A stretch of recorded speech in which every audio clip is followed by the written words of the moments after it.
financial issues. I think I would reject this totally. Let me explain. It's like saying about, and I don't mean to make any analogy here, okay? It's like saying that the people who attacked the World Trade Center not because they hated the regular Americans who wanted to kill them, but just because they wanted to ruin the American economy.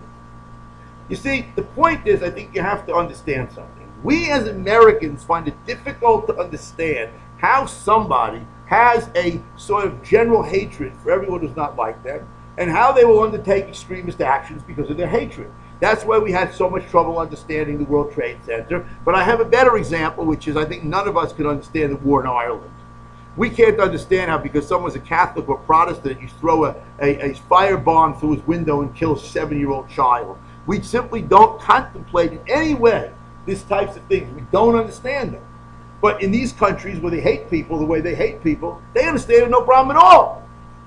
So, ask a Ukrainian anti-Semite to explain why, they'll sign in 1 second. They have no problem because they have that type of approach themselves. So what I think we have trouble understanding is that there are small fringe groups of our own people who actually are like that. And these fringe groups of our own people hate everybody around them. And as the society moves to integrate their own group in the society, they hate them more. Because the more you get integrated means that you're losing your status as a society. So what I would say now is the following, that essentially what you see going on now is as the very amelioration of the sectarianism of Israel is beginning to happen, the extremists are coming out to oppose it. And these extremists have hatred for the idea of a state, hatred for the idea of integration with non-religious people, have all these beliefs, crazy beliefs about the Holocaust being caused by religious Jews. And while all that's going on, they have the gulf between a state which cannot be, let's be realistic, the perfect embodiment of Judaism because it reflects compromise between the Jewish state and the democracy and human rights and all this, many of which we favor. But it represents a compromise. And we might think this compromise is great, and your average Israeli might think that if the compromise could just be managed a little bit better, it's the right thing. But for these guys, their compromise creates what is essentially a kind of messianic crisis between good and evil, because they tend to see, like some of the guys that are running for office, they tend to see the whole world as either all good or all evil, everything in extreme terms. Now, I have to now give a kind of a conclusion to all of this. And what I want to point out, something which I have to admit I first started thinking about after a speech by Pope Benedict. Pope Benedict gave a speech that he got a lot of trouble for. It was a speech about what was in his view the problem of Islam. And he said that Islam hadn't really given the world anything but the sword. Well, needless to say, there was a tremendous uproar, and he had to sort of backtrack. But I read the whole speech.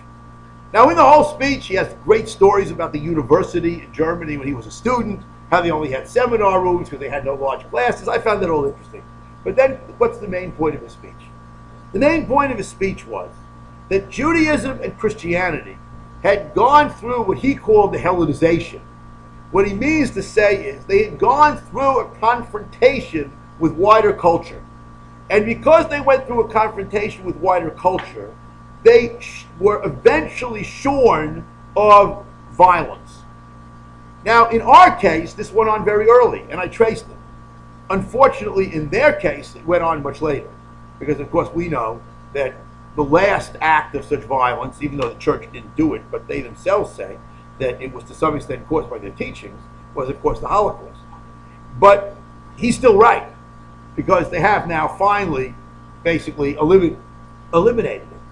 And the point that I want to make is that when we look at these situations, we have to understand, this was mine, right? We have to understand that it's possible to construct out of elements of our religious tradition a violent, hateful ideology. It's just that we don't do it. But I don't know if we have to be totally surprised that a few crazy people will. And in an atmosphere in which the Middle East in which they live is basically proceeding to a radicalization along religious grounds, we should not be so surprised that some of our members should go down a direction of fanaticism of this nature. But I want to finally return to the title of piety and fanaticism, because traditionally Jewish piety has been aimed internally. If you want to be extreme about the observance of certain commandments and it doesn't hurt other people, go ahead, it's fine, provided that it's balanced with other commandments. For example, the person who says, I want to be extreme, say, let's say for the sake of argument, and making sure that that I always look good, and then he beats up his wife because she didn't do the laundry, has of course missed the point. But the point that I'm making is that if you want to be pious by taking on yourself all types of pious actions that don't hurt other people, rather may help other people, may set an example of what it is to be a good Jew, then that, fine. But if what it turns into is a fanaticism in which you actually believe that others should be attacked and destroyed, you've obviously left the pale of the way we Jews believe things should be done.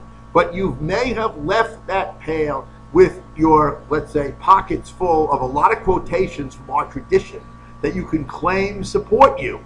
And that was the Pope's point, that it's not what I can find in my religious tradition to support my activity. It's to understand that the religious traditions, as they are now, have developed in a way. And I want to tell you, this is a very difficult problem to understand from Judaism, and I was at a discussion of this in which Dr. Lamb, Norman Lamb, who's now the Chancellor of Yeshiva University, great Jewish thinker, said the following. He said there is a concept of an evolving status of Torah morality. I can't find any source for it, he said, but I know it's true. Meaning that when we look today at how we should deal with other people with whom we disagree, with other societies with whom we disagree, with people within our society, within our own religious group, that there are certain things that we regard as the norm, in fact we might say as pious behavior, or that we should all adopt, and there are certain things that we reject, and the fact that the other guy can pull out some Jewish, it says to do this, it says to do that,